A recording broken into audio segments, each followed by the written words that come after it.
Assalamu alaikum wa rahmatullahi wa barakatuh. Our guest speaker today is Ali Nchinyane, who hails from Karbala. Brother Ali has studied theology and Islamic jurisprudence in Iran, and is currently continuing his studies in Iraq in the city of Najaf. He specializes in propagating Islam and dialogues with non-Muslims. His topic today is the events of Karbala.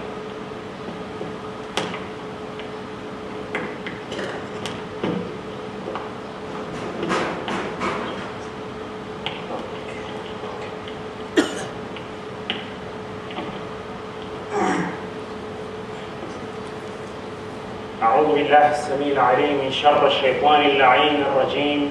بسم الله الرحمن الرحيم. الحمد لله الذي لا يبلغ مدحته القائلون ولا يحصي نعماءه العادون، والصلاة والسلام على البشير والنذير وسراج المنير، أفضل وأحسن وأجمل وأكمل وأزكى وأطيب وأطهر، الذي سمي في السماء بأحمد وفي الأرضين بأبي القاسم مصطفى محمد صلى الله عليه وآله وأصحابه الغر الميامين. Respected brothers and sisters, I welcome you all and greet you in the universal greetings of peace. Assalamu alaikum. The events of Karbala is the topic of our discussion. The day of Ashura and the events of Karbala are one of the events that which history cannot do proper justice to. It entails so many ingredients, so many intricacies. And inshallah, I will try my level best to dwell on all those intricacies. Although the 25 minutes that I've been given is not yet necessarily that much sufficient, but inshallah I will try my level best just to give a glimpse of the importance of this event and why it should be commemorated, and number 3, what is its significance, and the personality that revolves around this event.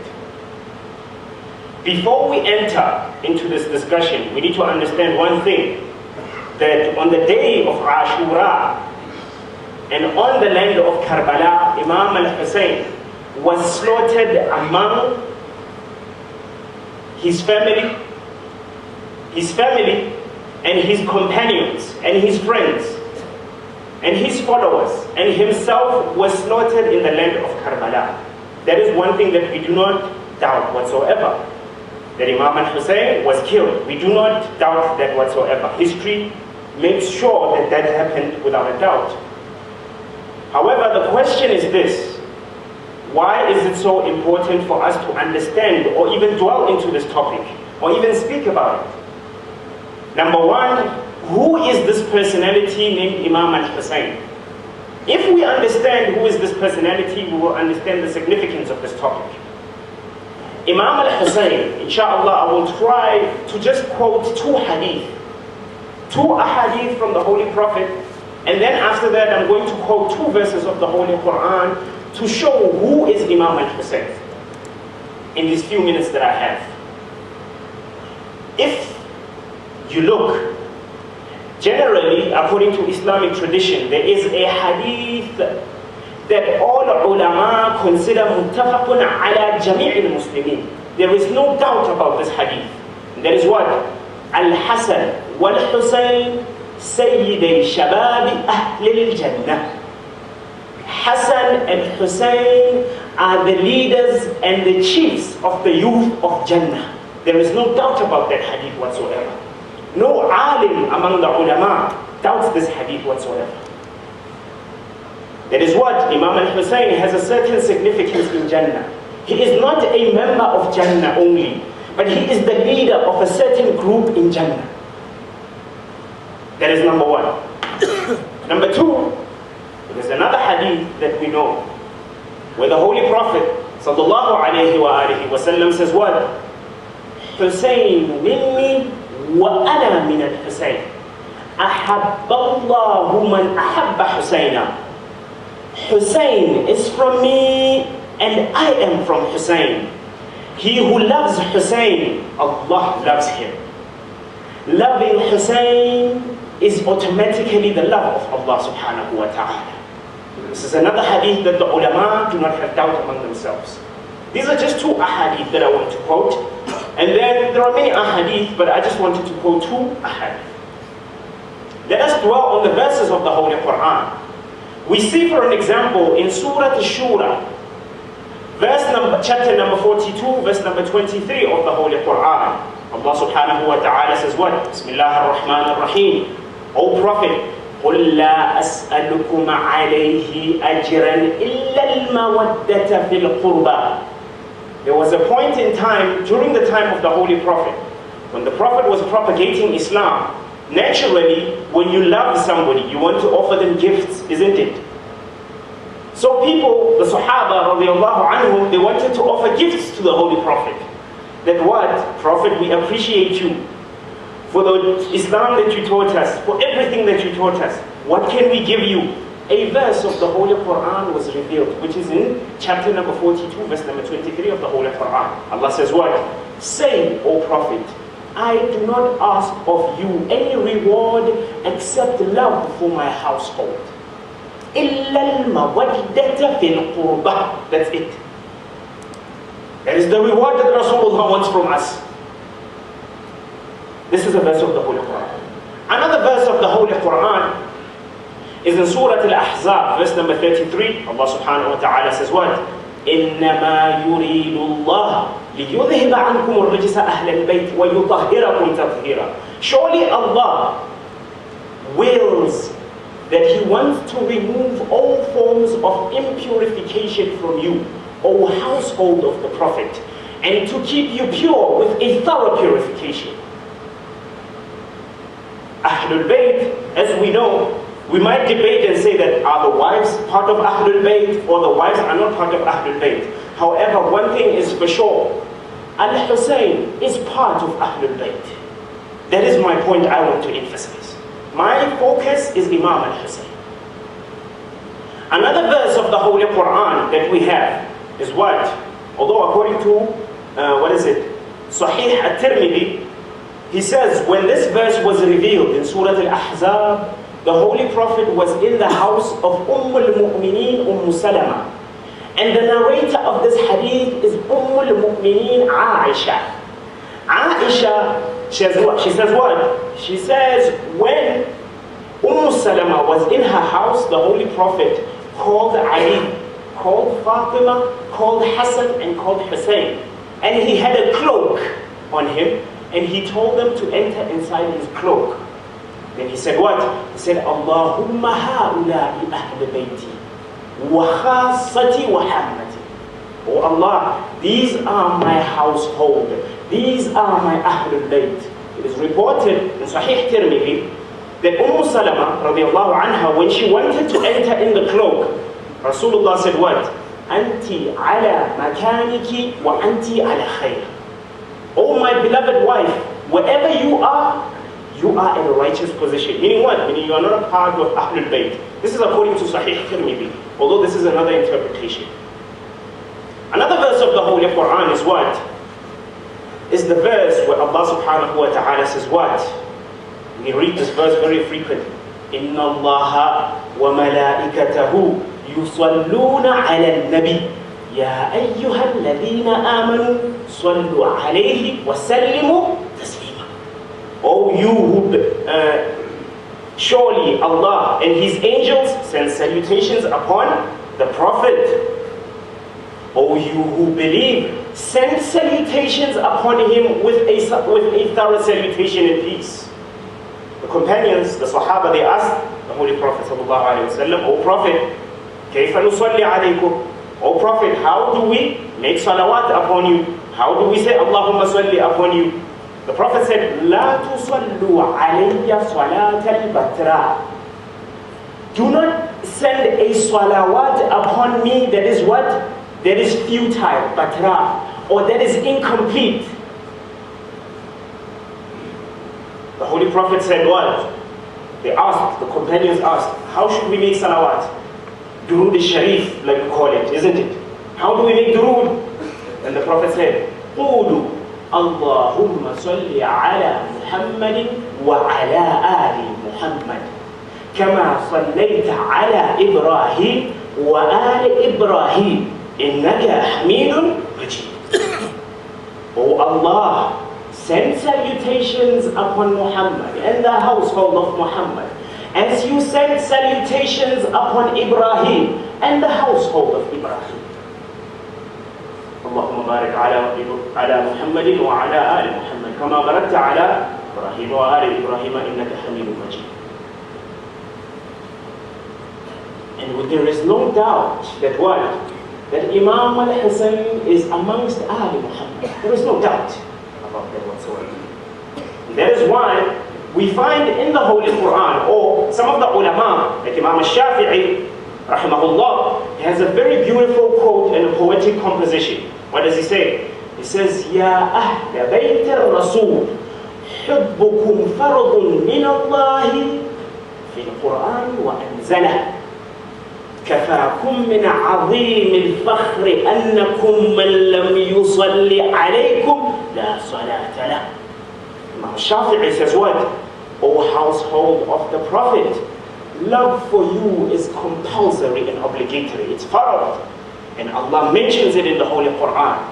It is sufficient that whoever does not send salutations upon you, his salah is invalid. He has no salah. That is why in our salah we say what? Allahumma salli ala Muhammadin wa ali Muhammad. A Muslim who does not say Allahumma salli ala Muhammadin wa ali Muhammad, his salah is invalid. Your prayer is invalid without al-Hussein. Naam? Naam? And that is why Imam al-Hussein is of such great importance. There are some ulama that say that the revolution of Imam al-Hussein in Karbala was a revolution that was politically motivated. Some of the ulama say what? Inna al-Hussein qutila bi sayfi jaddih. That Imam al-Hussein was killed by the sword of his own grandfather, the Rasulullah basically, na'udhu billah. They say no, he was killed by the sword of his own grandfather. Why? Because they say Imam al-Hussein waged war for what? For political power. Imam al-Hussein wanted to be a leader. So that is why he waged war against Yazid. He wanted power, he wanted money, There are two objections and two arguments that we have towards those who say that Imam al-Hussein went for political power. Number one, his will before he was about to die. When you want to take somebody seriously, what do you check? His legacy, what do you check? The last words of that individual that he put in ink and paper. Imam al-Hussein, in his very famous will, says what?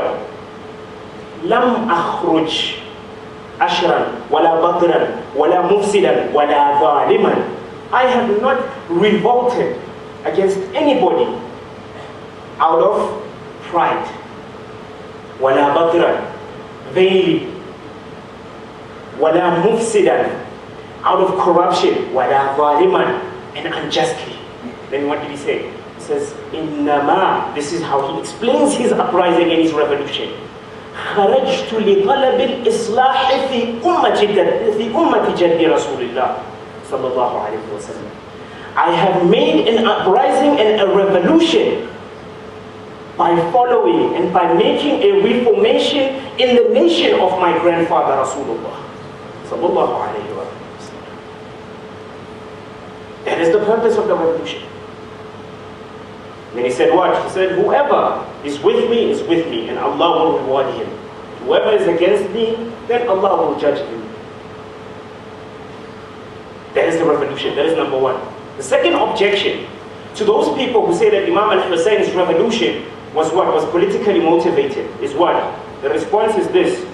When you go and wage war, or you want to gain political power, do you bring your children? Do you bring your 6-month-old babies? Do you bring your daughter, your small daughters? Do you bring your brothers? Do you bring your wives? Do you bring your siblings, your sisters? Some of you have children. When you want to wage war against somebody and you want political power, do you bring your child along? How is it that Imam al-Hussein, when he went to Karbala, he took his 6-month-old baby? That is the youngest person on the day of Karbala. Where is the political motivation in that? And that is why, when you look at personalities like Yazid, if you look at ulama like Ibn Kathir in his book, Al-Bidayah wal-Nihaya, although, inshallah, I find it very difficult for me to give a description of what Ibn Kathir says.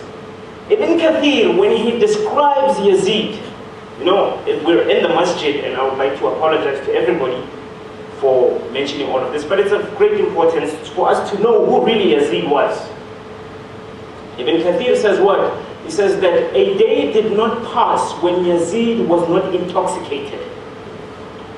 Sharab al-Khamr, every day he would drink liquor and wine. Number one. Number two, sorry for saying this, I apologize once more. Yazid had pets, dogs and monkeys. And he kept them, and sometimes he would even, na'udhu billah, sorry for mentioning this, he would bring them in the mosque. Yazid, this is according to Ibn Kathir. This is according to Ibn Kathir. And then this is another thing that also I need to apologize as well, that he mentions. He says that Yazid had an infatuation for men who did not have facial hair. You picture whatever that I just said. I don't want to dwell into the details of that. That was Yazid. You know Yazid, some of the most cruel things that he did, you know, among the cruel things that he did is the destruction of the Kaaba. Read history about the Holy Kaaba, how many times it has been destroyed. Among the times when it was destroyed by a man called Abraham. Sometimes it was caused by natural disasters, and then after that Nabiullah Ibrahim rebuilt the Kaaba again. Then after he rebuilt the Kaaba, what happened? They continued performing certain rituals. But sometimes they would attack the Kaaba. Among the people who attacked the Kaaba was Abraham, and also among the people who attacked the Kaaba was Yazid. Yazid was fighting against a man called Abdullah ibn Zubayr. Abdullah ibn Zubayr was the protector of the Kaaba, the custodian of the Kaaba. So what he wanted to do was what? Is that he wanted to destroy Abdullah ibn Zubayr. Why? This was after Karbala. And after Karbala, nobody wanted to pledge allegiance to Yazid. So Abdullah ibn Zubayr was among those who said, I'm not going to pledge allegiance to that man. And after that, Yazid said what? Guys, get me a regiment, an army of troops that consists of 10,000 soldiers. Let's attack them. You know what they did? They bombarded the Kaaba. They catapulted the Kaaba with fireballs. The Kaaba was burnt. That was easy. You know what they also did? They even went to Medina, the shrine, the grave of Rasulullah sallallahu alaihi wasallam. You know what they did? They killed everybody that was inside it. According to history, there were 50 huffaz and ulama and qurra, specialists in Islamic sciences that were killed there. But it didn't stop there. There were other things that happened, but they were so gruesome that I cannot mention them in the mosque. You will just have to make research your own self. For those of you who want to make further research the word, the Battle of Harra, on Google, the Battle of Harra. Then you can get the details as to what really happened. I cannot dwell and explain to you what really happened. But that is just who Yazid is. So some ulama are saying, what? No, Yazid was a person who was okay, you know, he was alright. And how can somebody who kills the leader of the youth of paradise go to paradise? You tell me, how can somebody obtain that? I'll leave that to you, inshallah. Another important thing that we need to ask ourselves is this, is that what really happened in Karbala? time will not permit for me to explain what really happened in Karbala. Why? Because there were 72 companions of Imam al-Hussein. And there were other family relatives, which were about 50. So Imam al-Hussein's army was less than 200. And he was facing an army of more than 200,000. So now that's what you get. However, I'm not going to explain the whole thing that happened. But the first thing that happened is this, on that day, is that they blocked, because Imam al-Hussein, as you know, he was being hunted and they seeked for his head since he was in Mecca. They seek for allegiance. Yazid said, asked for his bay'ah. He asked a man by the name of Ubaydullah ibn Ziyad. He said, Ubaydullah ibn Ziyad, I want you to get the allegiance of Imam al-Hussein. After getting the allegiance of Imam al-Hussein, then fine, it's no problem. If he doesn't give you allegiance, kill him. He went to Makkah, and then he said, no, we want allegiance. Imam al-Hussein refused, as we know. And a number of companions as well. Then after that, what happened? Imam al-Hussein moved from Makkah to Medina.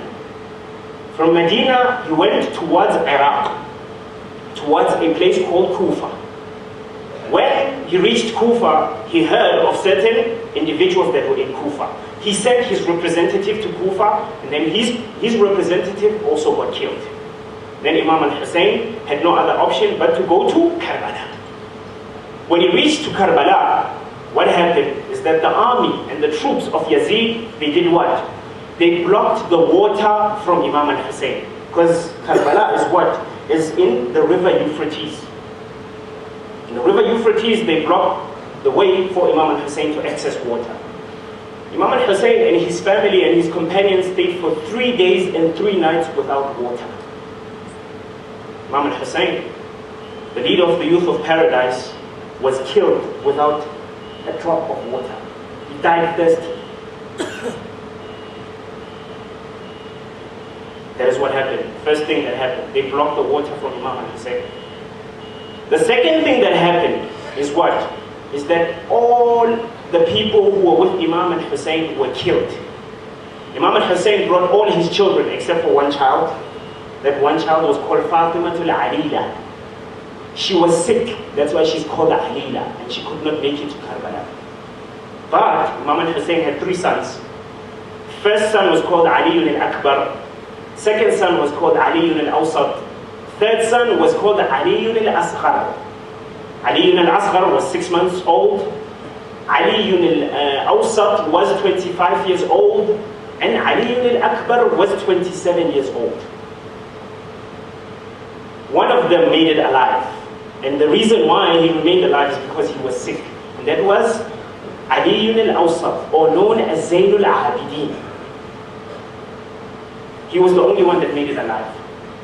Ali al-Akbar, I will describe to you how he was killed, inshallah, because I cannot dwell on all the intricacies.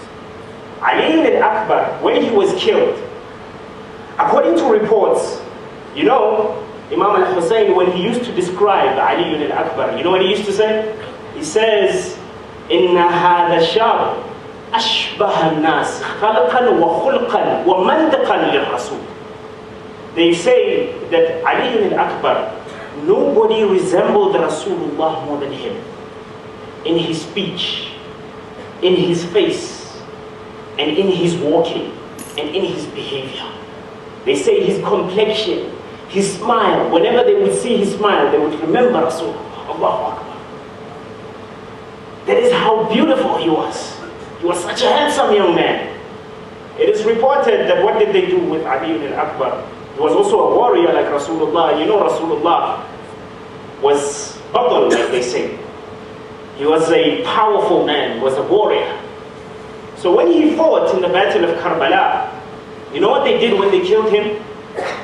They struck a sword through his throat.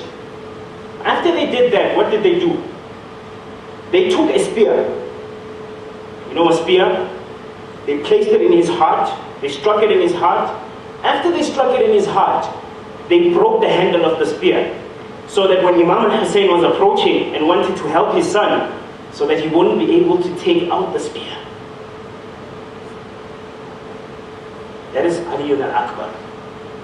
There was a man called Abu Fadl al-Abbas. You remember I told you that everybody was thirsty. The family was thirsty. And Imam al-Hussein had his young daughters and his young children. All of them, they were thirsty. They did not have food for 3 days. Abu Fadl al-Abbas said, what? I need to get water. He asked Imam al-Hussein for permission. He said, I want to get water. Abu Fadl al-Abbas was who? He was the brother of Imam al-Hussein. He said, I want to get water for the kids. He went and he fetched water. But after that, what happened? The enemies blocked him and surrounded him, and they struck him and they attacked him and they killed him with swords and arrows. It is reported that Abu Fadl al-Abbas' right hand got cut. When his right hand got cut, he took the sachet that had water and he gave it on, and he put it on his left hand. Then his left hand also got cut. Then after that, you know what he did? He took the water, placed it in his mouth to give the children water. When he was about to go, what happened? An arrow was struck in his eye.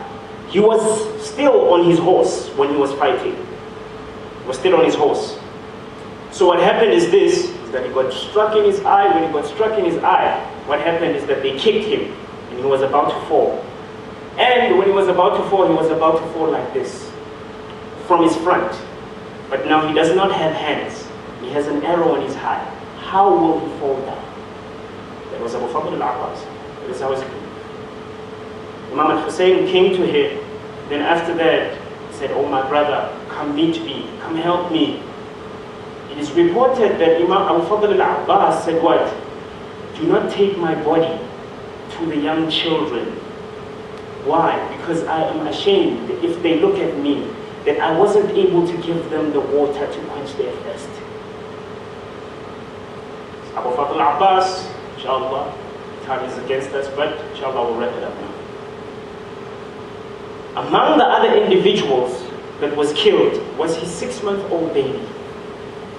How was the 6-month-old baby killed? Not by mistake. Imam al-Hussein, because the children or the child did not have water for 3 days, 3 nights. Imam al-Hussein went to the enemies and he said to them, he said, oh people, you have a quarrel with me. You want to fight with me. But this young baby has no sin. Why don't you give him some water? It is reported that the enemies started crying when they heard this from Imam al-Hussein. But then Umar ibn Sa'ad, what did he do? He ordered that the child gets slain and the child gets shot with an arrow. Why? Because if the child does not get shot, then everybody will sympathize with Imam al-Hussein. So the child got shot and killed. Now let us come to Imam al-Hussein. Do you know how Imam al-Hussein was killed? He was showered with arrows. After he was showered with arrows, he was showered with spears. After he was showered with spears, he was lying on the ground. While lying on the ground, all the people of the enemies or the army of Yazid wanted to do what? To kill Imam al-Hussein. However, they were all afraid to do so. None of them had the audacity to kill what? The grandson of the Holy Prophet. Until a man called Shimr ibn Diljoshan said what? All you people are cowards. I'm going to show you how we do it. I'm going to kill Hussein. He took the sword, he placed his foot on the chest of Imam al-Hussein and cut the head of Imam al-Hussein. You know what they did afterwards?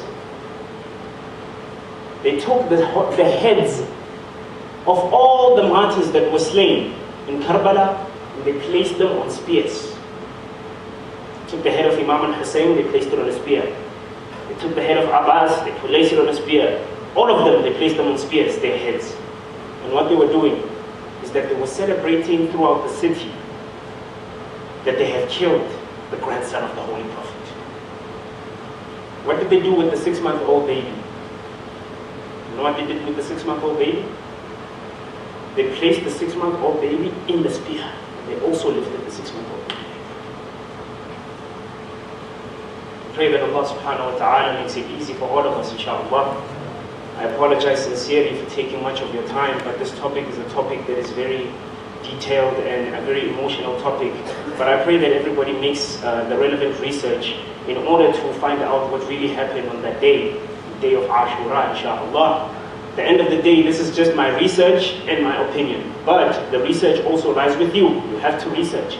Iqra bismi rabbika alladhi khalaq. Read in the name of your Lord who created you. So make your own research, inshallah. May Allah subhanahu wa ta'ala grant us our requests, fulfill our desires in this world and the hereafter. May Allah subhanahu wa ta'ala protect the Muslims wherever they are, in Syria, in Yemen, in Palestine, in Iraq. Allah subhanahu wa ta'ala cure all the believers who are feeling ill, who are having medical difficulties, health difficulties. May Allah subhanahu wa ta'ala help us in whichever endeavors that we have, be they financial, be they material, be they educational, be they academical. May Allah subhanahu wa ta'ala accept all the requests, inshaAllah. إن الله وملائكته يصلون على النبي يا أيها الذين آمنوا صلوا عليه وسلموا تسليما.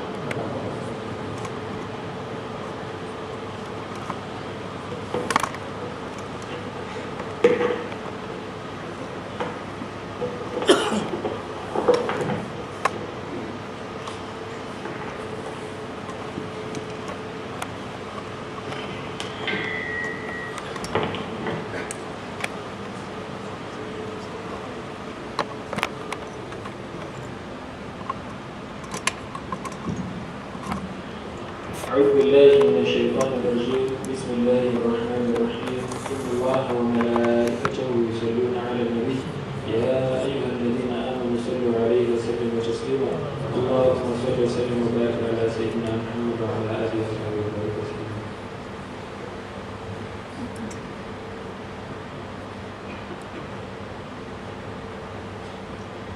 السلام عليكم ورحمة الله. وعليكم السلام ورحمة الله وبركاته. الله أكبر الله أكبر الله أكبر الله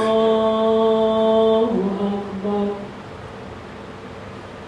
أشهد أن لا إله إلا الله أشهد أن لا إله إلا الله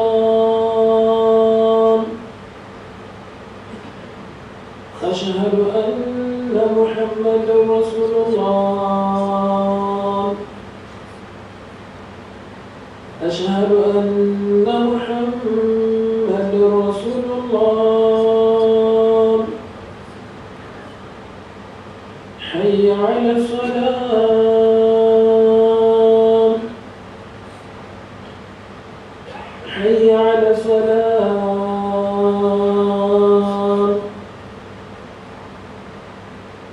حي على الفلاح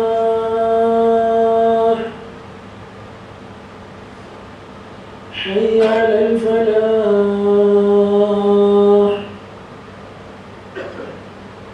الله أكبر الله أكبر لا إله إلا الله.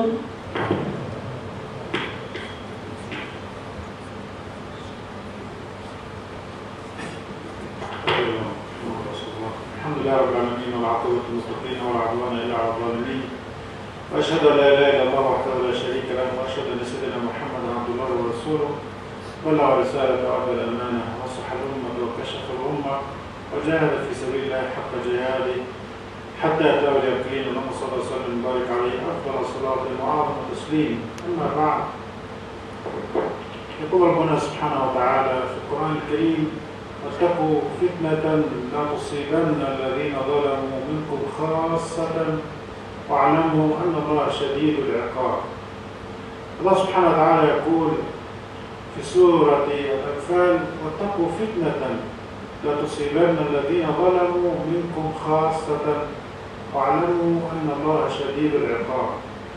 فالله سبحانه وتعالى يأمرنا في هذه الآية أن نتجنب الفتن ما ظهر منها وما بطن، ولا ينبغي الإنسان أن يبحث عن الفتن، لا ينبغي الإنسان أن يبحث عن الفتن حتى يرى ما فيها من صواب أو خطأ، وحتى النبي صلى الله عليه وسلم يقول الفتنة نائمة لعن الله من أيقظها. فالإنسان الذي يوقظ الفتن هو ملعون إلى يوم القيامة.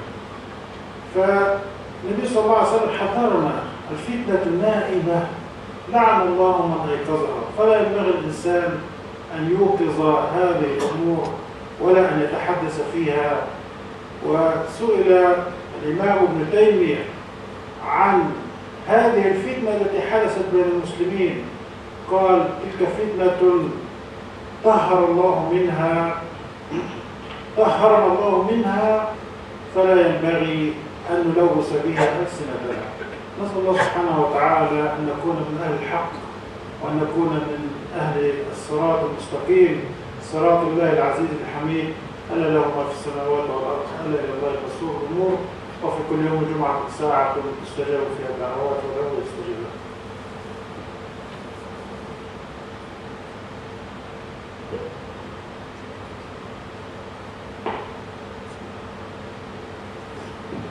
الحمد لله رب العالمين، واشهد ان لا اله الا الله ولي الصالحين، واشهد ان سيدنا محمدا عبد الله ورسوله بلغ رساله وادى الامانه ونصح الامه وكشف الغمه وجاهد في سبيل الله حق جهاده حتى اتاه اليقين.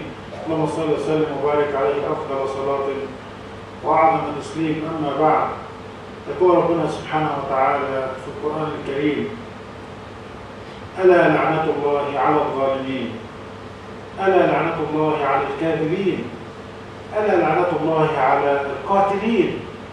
حتى الإنسان أن يقتل مؤمنا وقتل مؤمنا متعمدا فجزاؤه جهنم خالدا فيها وغضب الله عليه ولعنه وأعد له عذابا عظيما. فانظر إلى حال المسلمين اليوم، من الذي يقتل